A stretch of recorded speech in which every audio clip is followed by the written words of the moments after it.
is Rucker. I'm a senior at the State University of New York College at Plattsburgh.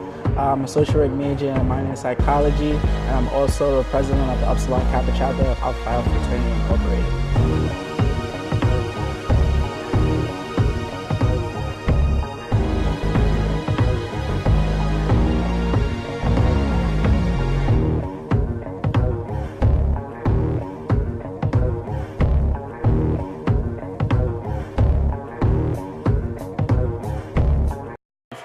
I always had to remain strong for my mom and my brother.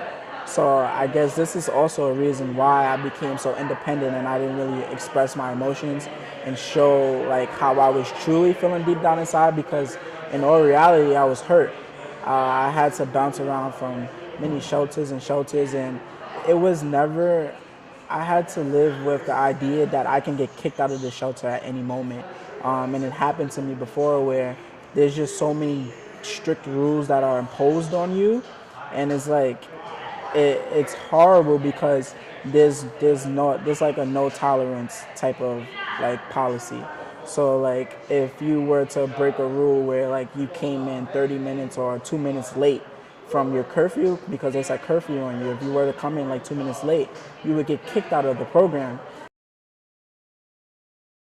It's always been a problem because like my friends, especially when I moved into high school and stuff like that, like my friends would always hang out after school and they would go to each other's houses and they would play like video games and just relax and things like that, like teenagers do.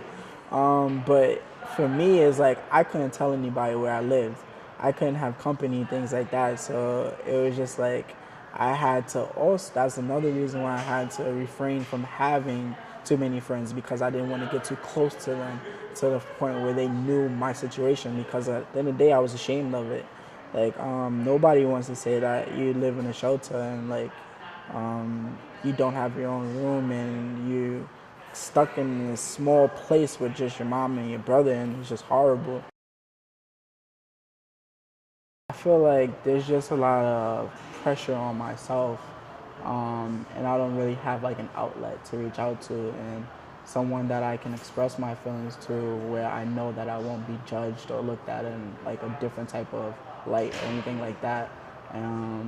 So definitely having somebody to reach out to, which would be my mom, would be extremely helpful. But I don't know, I just feel like I'm just so stuck in this type of independent type of mood, whereas like I don't seek to find the support system that's already there. You know, I've always been more inclined to just do things on my own, figure out situations on my own. If I make a mistake, I learn from that mistake on my own, rather than someone telling me the ins and outs of things. So, yeah. I've always seen Alpha Phi Alpha as like a brotherhood. I've always seen the great bonds that the brothers had with inside the fraternity. They made things just seem so, I guess, so real and natural. The relationship and the chemistry that was there was just unremarkable.